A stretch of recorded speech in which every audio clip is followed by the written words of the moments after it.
Telenovelas. This is the genre that has a prominent role in the cultural context of the U.S. Latin American identity.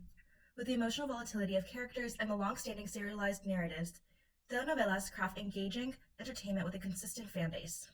In my household, telenovelas were for the women, specifically my grandmother and great aunt. So she's a lesbian. While I hated to admit it, I found myself following along with telenovela tropes of an affair and a long-lost twin. This brings me to my research on Reddit. Since Latinos hold less than 5% of leading on-screen, off-screen executive position roles in the U.S. media, according to consulting firm McKinsey's, I wanted to focus on two popular U.S.-based productions that cater to a wider demographic than the assumed telenovela audience. These shows are Jane the Virgin and Narcos. Both of these shows promote Latinx leads and emphasize mostly Latinx representation. The show's standout stars are Gina Rodriguez and Pedro Pascal, who have booked more projects. And now, Reddit. Reddit is a social media platform that allows for anonymity and having discussions with other users. To explore how gendered assumptions could discriminate against identifying female fans of a masculine-coded show like Narcos, I compare the fandoms of Jane the Virgin and Narcos, where there are distinct textual differences in genre and gender representations. Reddit threads from 5 years and so on r/Narcos and r/Jane the Virgin CW reveal how welcoming the fandom was towards women and how the shows themselves capture women. So, I became a lurker within these threads to parse through what are the fandom's makeups, parallels, and contrast. Analysis on interactions between users and the reactions to show text craft an imagery of how these American Latinx shows have their fandoms function on the internet, especially with a platform that encourages unfiltered and candid expressions. As Finances Online has conducted with their research, Netflix has a known Latinx demographic for the platform that exists both within and outside the United States. While there were no accessible statistics identifying each show's audience demographics, Reddit's anonymity goes away when users reveal their identity for survey purposes. A thread directly asked users how they identify to see if the Jane the Virgin audience matches its feminine association. While many users reiterated the feminine-coded elements of the show, users revealed their gender and age to imply that the fandom consists of more than just older Latina women, which agrees with scholar Juan Piñon's suggestion that the show expands telenovela's popularity. The thread calls others to recognize Jane the Virgin's outreach to a broad audience that follows contemporary standards in humor and serialized narratives.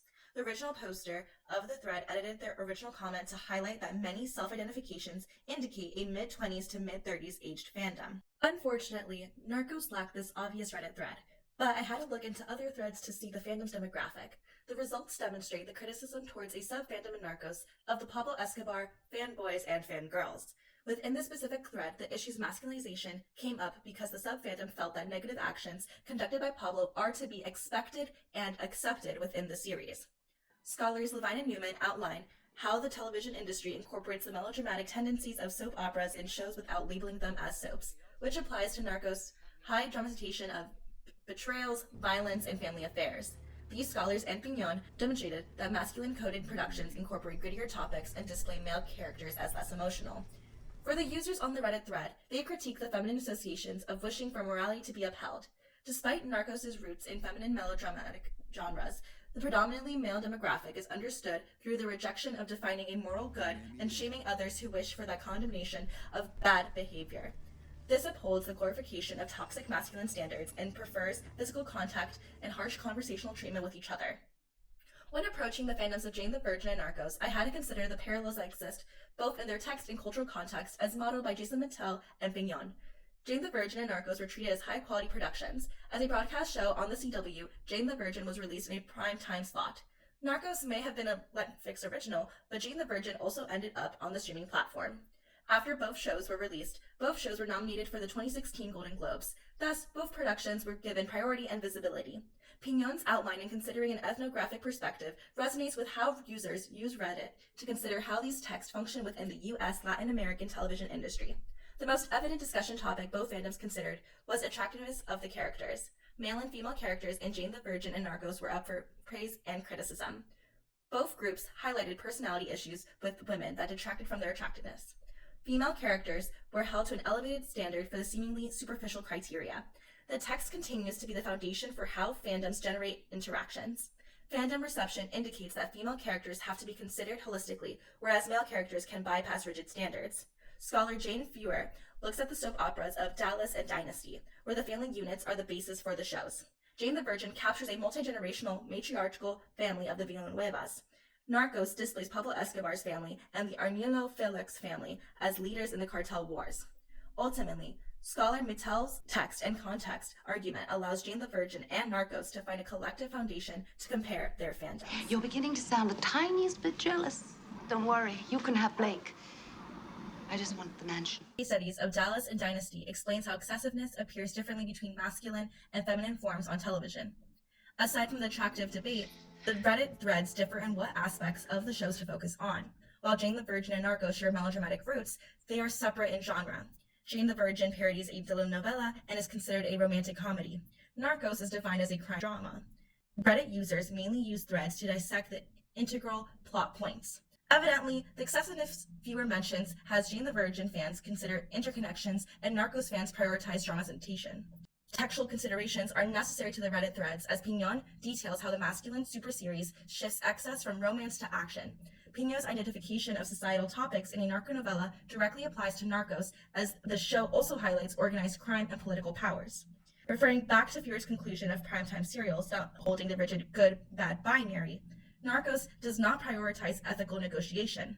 Betrayals and deceit move the plot forward to see who outwits and simply survives. Jane the Virgin contains complex moral storylines, but the show tends to build in redemption arcs for characters. This has happened with two important characters, Petra and Raphael. This demonstrates the evident negotiation with morality. Even though criticism exists within both fandoms, Reddit threads display how Jane the Virgin fans craft nuanced responses to a character's reasoning, and Narcos fans establish defensive language to comment on narrative choices. Female representation is the distinctive subject that clearly divides how the main demographics drive discourse. On r/Jane the Virgin CW, the discourse remains positive in its analysis of female characters. The conversations focus on characters' decision-makings and circumstantial considerations. However, r/Narcos contains debates on the narrative changes and the belittling of others with names when changes and contention begins. This occurs further with female characters being dismissed for how they function within the show. Additionally, the previously mentioned attractive men thread shows users repeating the term no homo. Thus, there is a notable separation articulated by men with the LGBTQIA community. Even if the term is not ill-intended, it is misinformed and needing to reject a homosexual label. The difference in how users treat each other within the Reddit fandoms establishes unique tones, where one begs for an affirming community and the other challenges users to consider new thoughts. Gendered assumptions have influenced the potential audience demographic for each show. The reception of these two popular US-based television shows, Jane the Virgin and Narcos, depends on its prominent Latinx characters.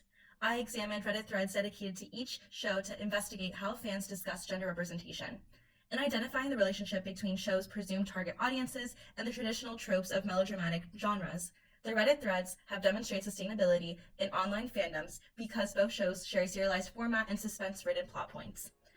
While there is more to be done in how in-depth conversations surrounding female representation can go for mostly r/Narcos, but also r/Jane the Virgin CW, the Reddit fandoms have revealed a breeding ground for online discourse that challenges the TV industry's Latinx representation.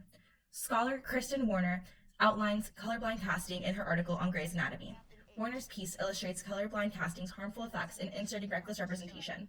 This applies to Narcos and Jane the Virgin missing the mark at times, even when having the best intentions to expand Latinx representation. With the textual similarities of Jane the Virgin and Narcos, audiences alike enjoy the components that come with feminine-coded genres, such as soap operas and telenovelas. The Narcos Reddit fandom indicates how male audiences like to reap the rewards of the feminized elements of betrayal and excess without labeling it as such.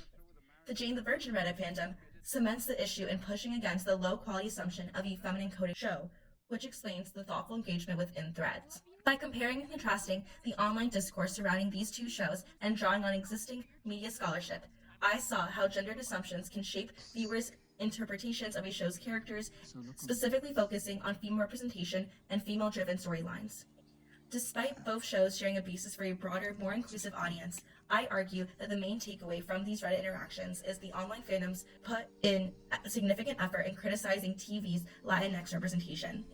The intention for these shows may be positive, but there is room to grow as depicted by fans.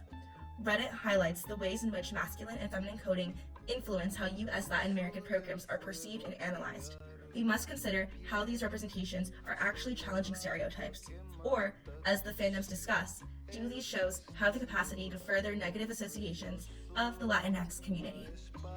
Que guarde